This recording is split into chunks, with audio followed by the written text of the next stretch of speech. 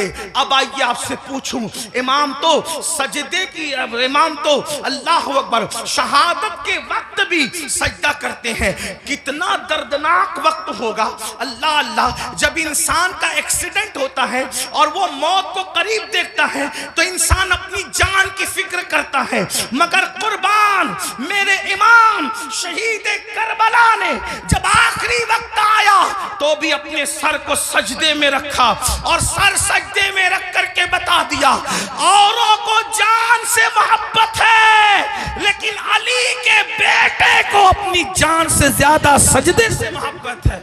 سبحان اللہ، سبحان اللہ. آپ بتائیں تو صحیح. اور اسی نماز سے ہم دور ہیں. عاشور میں بھی نماز دور کرتے، عاشور میں بھی نماز سے دور رہتے ہیں. آئیے اب اس اپنی گفتگو کو اینڈ کی طرف لے جاتے ہوئے آپ سے پوچھوں، اگر قیامت کے دن، توجہ کرنا ان جملوں پر، اگر قیامت کے دن فہرست بنی زانیوں کی کہ زانی ایک ساتھ کھڑے رہیں، توجہ آپ، زانیوں کی فہرست بنی کہ زانی ایک ساتھ کھڑے رہیں گے، تو جس گروپ میں یزید ہوگا اسی گروپ میں زنا کرنے والے بھی تو ہوں گے نا.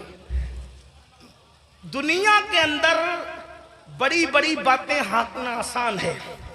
محشر آپ کی مرضی اور میری مرضی سے نہیں ہوگا. محشر کو محشر کہتے اس لیے ہیں کہ وہاں بڑے بڑے مقربین بھی نفسی نفسی کہیں گے. اللہ، تھوڑا کسی کے دل کی فریاد دل کے کانوں سے سنو، میری قوم کے جوانوں جہنم کا ایندھن بننے نہیں آئے ہو، میری قوم کے جوانوں اللہ کو ناراض کرنے نہیں آئے ہو.